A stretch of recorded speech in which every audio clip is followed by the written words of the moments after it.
Hey, thanks for checking out Nuts and Bolts with Tone, and welcome to my channel. Today we're going to talk about a Toyota Prius and a very common and overlooked problem. All right, so on this is I think it's a 05. It is the Prius that has the mechanical water pump. So if you don't know, hybrids have two separate cooling systems. You have one for the engine side, and you have one for the transmission inverter side, okay? So coolant runs, it has its own bottle, has a cap, it runs through the transmission, runs through the inverter to cool the hybrid side. It has its own water pump, and then on the engine side, in the older ones, it has a mechanical pump that's driven off of a belt. The belt's like that wide, it's super small, and it literally just goes from the water pump up to a tensioner and down to the crank. That's it. And then in the newer models, they did away with the mechanical pump, and it goes to an electric pump. And then that one, those things blow head gaskets. But anyways, in the mechanical pump, it's very common, and I say this because I've seen it a lot, where vehicles were just in, people just did oil changes, they just did a smog, they just did things to the vehicle. It was literally just in. And I get it, and in 2 seconds, I'm like, oh, it has a coolant leak. So a mechanical water pump is very common to leak on this. It's very overlooked. And I mean, it's really, really common. Like, you'll replace it, and within a year or two, it'll be leaking again. It doesn't matter what brand you use, it will be leaking again. Always leaks out of the weep hole. I'll show you that, but it's very common. You can see it from up top. So there's like a couple things about certain vehicles that have certain common problems. It's the first thing I look at when I pop the hood. Toyota Prius, first thing I do is grab a mirror, look, okay, cool, it's got a leaking water pump, make a note. Subarus, first thing I do, pop the hood, look down the driver's rear head, coolant's leaking, needs head gaskets. Just certain things that I just have a tendency to look at right away because it's so common. So anyways, I'm going to take you through this, show you how you can see it from up top, show you what it looks like from underneath, talk about how to replace it. Let's get into it. All right, got this 2005 Toyota Prius here with a very common coolant leak. And I'm going to show you that you can see this coolant leak from up top with a mirror. Right down there, right below the hose, you can see that mirror. I'm moving the mirror around. You can see all that pink right there. All right, so you don't even have to lift this thing up. It's the first thing I do when I pop the hood on one of these Priuses that has a mechanical water pump. So I'm going to lift it up. I'm going to show you from underneath what it looks like, and then we're going to pull the fender splash shield out, and then you can really see it. All right, let's get into it. All right, so I took the fender liner out of this side right here. Just for clarity, I take it out anyways just to be able to do it. You can see I took it out. Looks like that, just in the opposite. You got a bolt there, bolt there, bolt, bolt. And then up in the wheel well, there's a couple bolts. All right, so the mechanical water pump is right here, okay, and it's got a little tiny drive belt that drives just the water pump, and that's it. So the first thing that will happen is you'll see that lower bolt will be covered in pink coolant, and then you'll be able to see, you can see up through there all the crusties. Okay, I'll show you when I get it out what's really common, but when you lay a mirror, you put the mirror right on top of the compressor and you shine down with a flashlight, and you can see this thing even if it's got even the slightest coolant leak. So what you're going to do to service this water pump is you're going to drain the cooling system on the engine side, and you're going to do that by that yellow petcock up there. Okay, we're going to open that up and we're going to drain it. You're going to come over here, and from underneath you're going to crack these 3 bolts loose right here on the pulley. Sometimes you got to wedge a screwdriver, but most of the time if you put like a long box end wrench, you can hit it and it'll pop them loose. Okay, but you're not going to take them out. What we're going to do is once we get the pulley bolts off or loose, we're going to drop it down and we're going to get this belt out of here. All right, let's go. Okay, so you can break the bolts loose from up here. I only showed you from down below. So what we're going to do is you got your radiator cap off. Now we've drained the petcock. All right, what you're gonna do is you're gonna loosen up this 10 millimeter and you're just gonna pull this over to the side. It's really hard to take out. It's like clipped in down there. I just leave it in. Use a bungee, pull it out of the way, pull it forward, whatever you gotta do. Then you're gonna loosen up the 12 millimeter on the side of the pulley.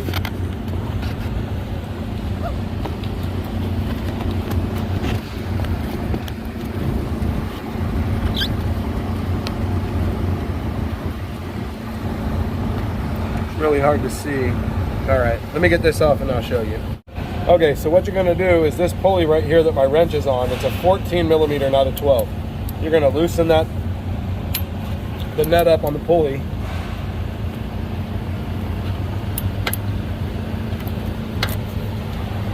Okay, it's hard to see from here, but somebody has previously almost rounded that thing off. I had to like I had to press the socket up on there and use a big old long ratchet to tighten it down, to break it loose. You don't need to tighten that thing down very tight. You're just snugging it up so it doesn't move. And then right here where my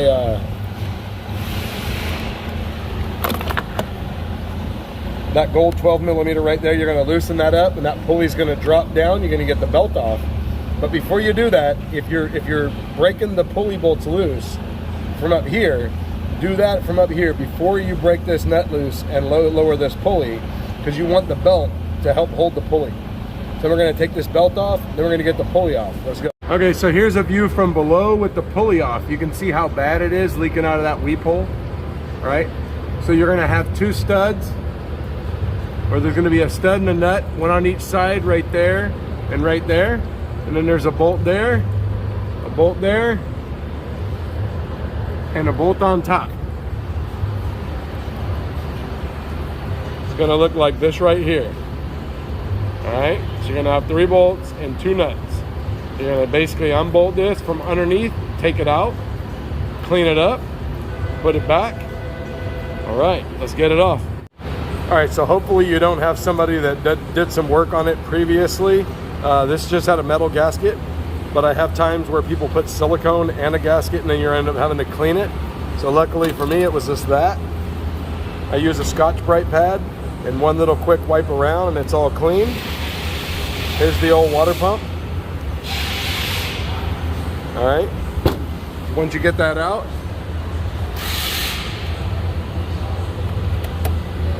you're gonna pop it out. You're gonna take off the gasket, clean it, slip your new gasket on, put your 2 nuts and your 3 bolts, and the torque is 8.1 foot-pounds or 98 inch-pounds.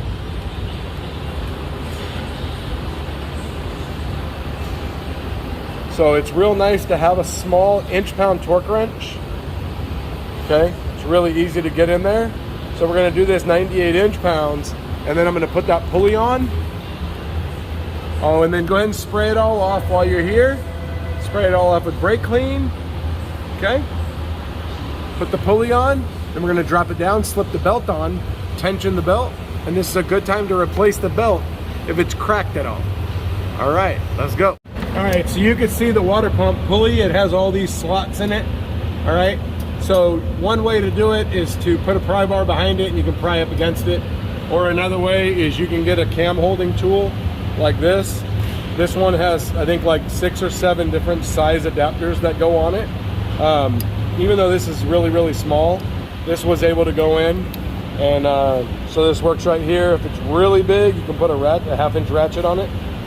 And then it's got a fixed side. And then this side works like this. All right. So since we were talking about torque wrenches, one thing that's really, really important is, okay, so while we're talking about torque wrenches, one very important thing is that you zero your torque wrench. If your torque wrench, that torque wrench I was using goes from 40 inch-pounds up to 250 or something. You want to go all the way to 40. Don't bottom it out. Don't go down as far as it'll go. You want to go to its lowest setting. My 1/2 inch drive clicker goes down to 25 foot-pounds. You roll it to 25 foot-pounds and put it away. It helps keep it calibrated. Very important tip on the torque wrench. All right. Okay, so now we've got the belt on. All right, we double check the tension. Tension is good. Got the nut tightened up there on the idler pulley. Now we're all done with the water pump. So now we're just gonna take this guy and slip it on. Sometimes things like this, you can spray a little WD-40 if it's hard to get on, and just spray a little bit of WD-40 and then rub it around, and they'll usually slip right on. Hoses are the same way. A little WD-40 will go a long way. So the only other thing about this that I forgot to show you is there's a plastic piece that goes right here. All right, you need to take that off.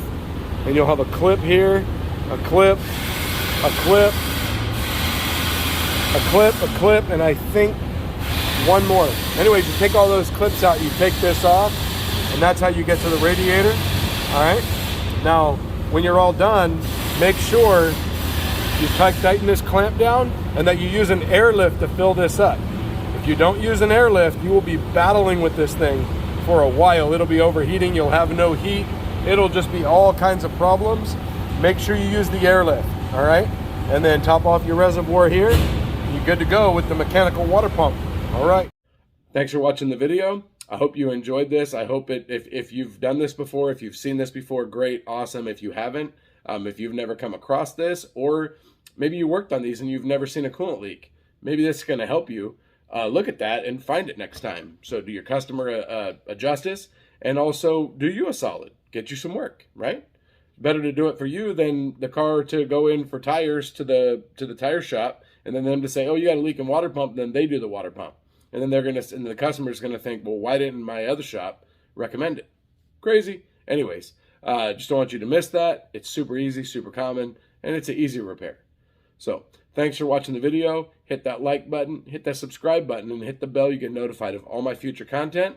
Also, check me out on Instagram at Nuts and Bolts with Tone for the daily life as a mechanic, and show you all kinds of tips and tricks and cool stuff. So anyways, thanks for watching. I'll see you next time.